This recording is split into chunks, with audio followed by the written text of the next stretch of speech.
కార్తీక పురాణం పారాయణం చేసే విధానం. దీపావళి తెల్లారి పాడ్యమి రోజున కార్తీక పురాణం చదవడం మొదలుపెట్టాలి. మళ్ళీ వచ్చే అమావాస్య వరకు 30 అధ్యాయాలు 30 రోజులు చదవాలి. రోజుకు ఒక అధ్యాయం, ఒకటే పేజీ. 30 రోజులు చదవడం కుదరకపోతే మీకెన్ని రోజులు కుదిరితే అన్ని రోజుల్లో కూడా పూర్తి చేయవచ్చు. ఏదైనా తీర్థయాత్రలకు వెళ్ళేటప్పుడు కార్తీక పురాణం వెంట తీసుకెళ్ళి చదవవచ్చును.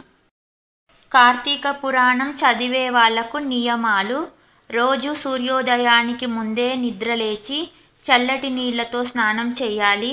సూర్యోదయం అవ్వకముందే కార్తీక పురాణం చదవడం అయిపోవాలి. ఎప్పుడో ఒకసారి సూర్యోదయం అయినాక చదివితే పర్వాలేదు, కానీ రోజు సూర్యోదయం అయినాక చదవకూడదు. రోజు చన్నీళ్ళ స్నానం చేయడం మీ శరీరం అంగీకరించకపోతే గోరువెచ్చని నీళ్ళతోనైనా స్నానం చేయవచ్చును. శరీరం ఆరోగ్యంగా ఉండి చన్నీళ్ళను తట్టుకునే శక్తి ఉండి వేడి నీళ్ళతో స్నానం చేస్తే కళ్ళుతో స్నానం చేసినట్లంట. మాంసాహారాలు, మద్యపానాలు మానేయాలి. ఉల్లిపాయలు, ఎల్లిపాయలు వాడకూడదు. అల్లం వాడవచ్చును. మంచం పైన పడుకోకూడదు. దివాన పైన పడుకోవచ్చును. బ్రహ్మచర్యం పాటించాలి. చుట్టాలింటికి వెళ్తే అక్కడే ఉండకూడదు. దావతులో భోజనాలు చేయకూడదు. పెళ్లి భోజనం చేయవచ్చును. తప్పనిసరి బయటి భోజనం చేయవచ్చును, కానీ శాకాహారం ఉన్న హోటల్లోనే భోంచేయాలి. పరాయి వాళ్ళ మీద అబద్ధాలు మాట్లాడకూడదు.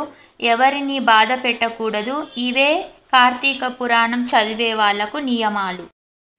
కార్తీక పురాణం మొదలుపెట్టే విధానం: సూర్యోదయానికి ముందే నిద్రలేచి చల్లటి నీళ్ళతో స్నానం చేసి శుభ్రమైన బట్టలు కట్టుకొని బొట్టు పెట్టుకొని పూజా గదిలో దీపాలు వెలిగించి ధూపం చూయించి ఏదైనా నైవేద్యం పెట్టి నివేదన చేసి హారతి ఇచ్చాక ముందుగా ఆచమనం, ఒక చెంబులో నీళ్లు, ఒక ఉద్దర్నిలో నీళ్లు, ఒక ప్లేటు అక్షంతలు సిద్ధం చేసుకొని కూర్చోవడానికి ఆసనం సాప వేసుకొని కూర్చోవాలి.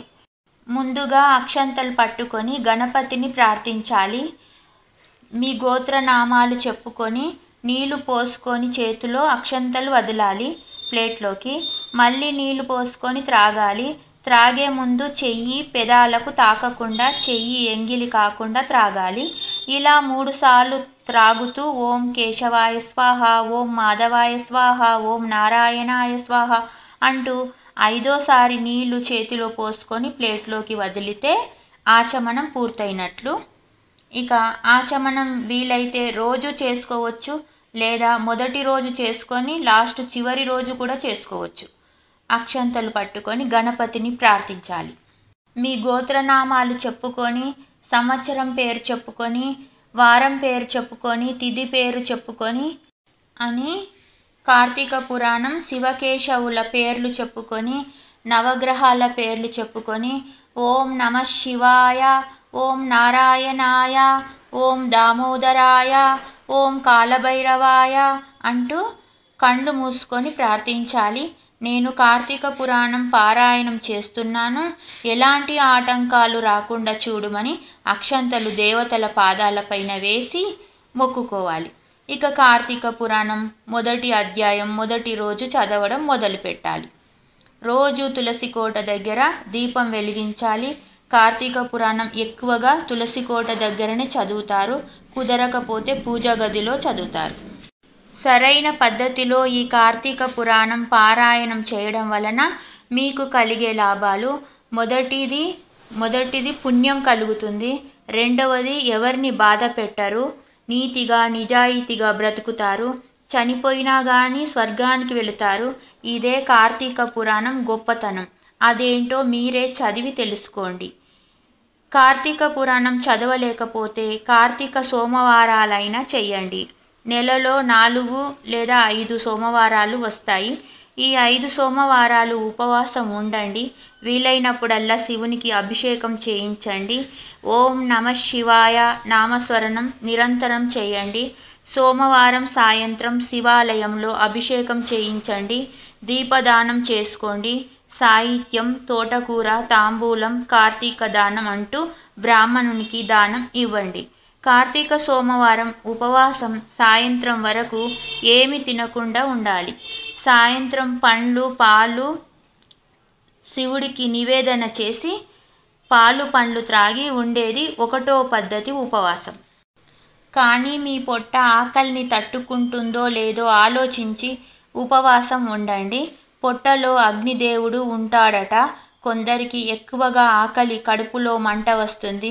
అలాంటి వాళ్ళు అగ్నిదేవుణ్ణి బాధ పెడితే అది పాపమే కదా, అయినా పర్వాలేదు అనుకునే వాళ్ళు పొద్దున ఒకసారి తేనె నిమ్మకాయ నీళ్లు తాగి ఉపవాసం ఉండండి. సాయంత్రం పండ్లు పాలు త్రాగి ఉండండి. కొందరు సోమవారం ఉపవాసం సాయంత్రం వరకు ఏమి తినకుండా ఉండి సాయంత్రం అభిషేకం చేయించి బ్రాహ్మణుడికి దీపం సాహిత్యం దానం చేసి ఇంట్లో అన్నం కూరగాయలు వండి పూజా గదిలో దేవునికి నైవేద్యం నివేదన చేసి ఆకాశ దీపాలు వెలిగించి ఇంటి ముందు నక్షత్రాలను దర్శించుకొని భోంచేస్తారు. ఇదే 2వ పద్ధతి ఉపవాసం.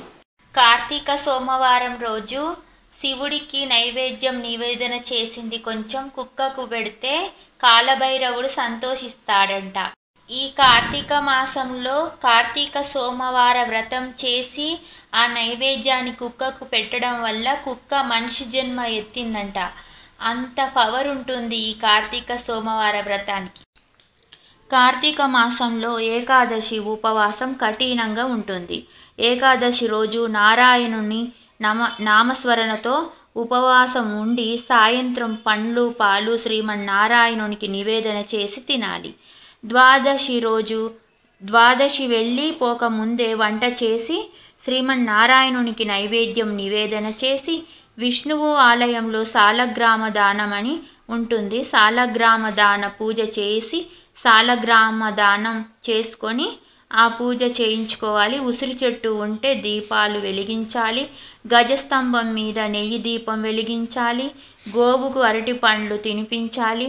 ముందుగా ఎవరికైనా భోజనం పెట్టి ఇంటి వాళ్ళకైనా సరే తర్వాత మీరు ద్వాదశి గడియలు వెళ్ళక ముందే భోంచేయాలి. ఇది ఏకాదశి ఉపవాసం పద్ధతి. కార్తీక మాసంలో నదీ స్నానం ఒక్కసారైనా చేయాలి.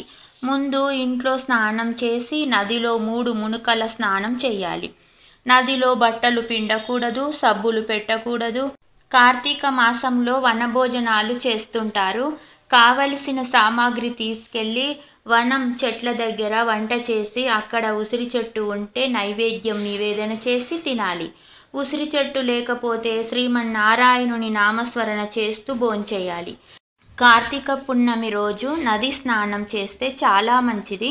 శివుడికి అభిషేకం చేయించాలి. శ్రీమన్నారాయణునికి వీలైతే సత్యనారాయణ వ్రతం చేయించుకోవాలి.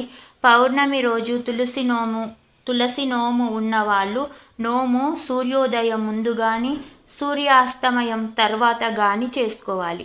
ఉసిరికాయ మీద మీకు తోచినంత బంగారం పెట్టి దానం చేయాలి. 1 సంవత్సరం రోజు దీపాలు వెలిగించని వాళ్ళు తప్పనిసరిగా పౌర్ణమి రోజు 730 వత్తులు వెలిగించాలి. కార్తీక మాసంలో ఆడపిల్ల పెళ్లి చేసి కన్యాదానం చేసిన వాళ్లకు చాలా పుణ్యం. కానీ పెళ్ళైనాక మాంసాహారాలు పెట్టి అందులో కొందరు ఏకాదశి రోజుల్లో మాంసాహారాలు పెడుతున్నారు.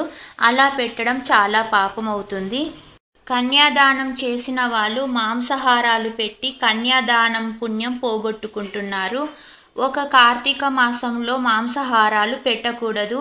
అందులో ఏకాదశి రోజు సోమవారం రోజుల్లో అస్సలు మాంసాహారాలు పెట్టకూడదు. కార్తీక మాసంలో స్నానానికి చాలా ప్రాధాన్యత ఉన్నది. సూర్యోదయానికి ముందే స్నానం చేస్తే 1వ పద్ధతి, 9లోగా స్నానం చేస్తే 2వ పద్ధతి, 12లోగా స్నానం చేస్తే 3వ పద్ధతి.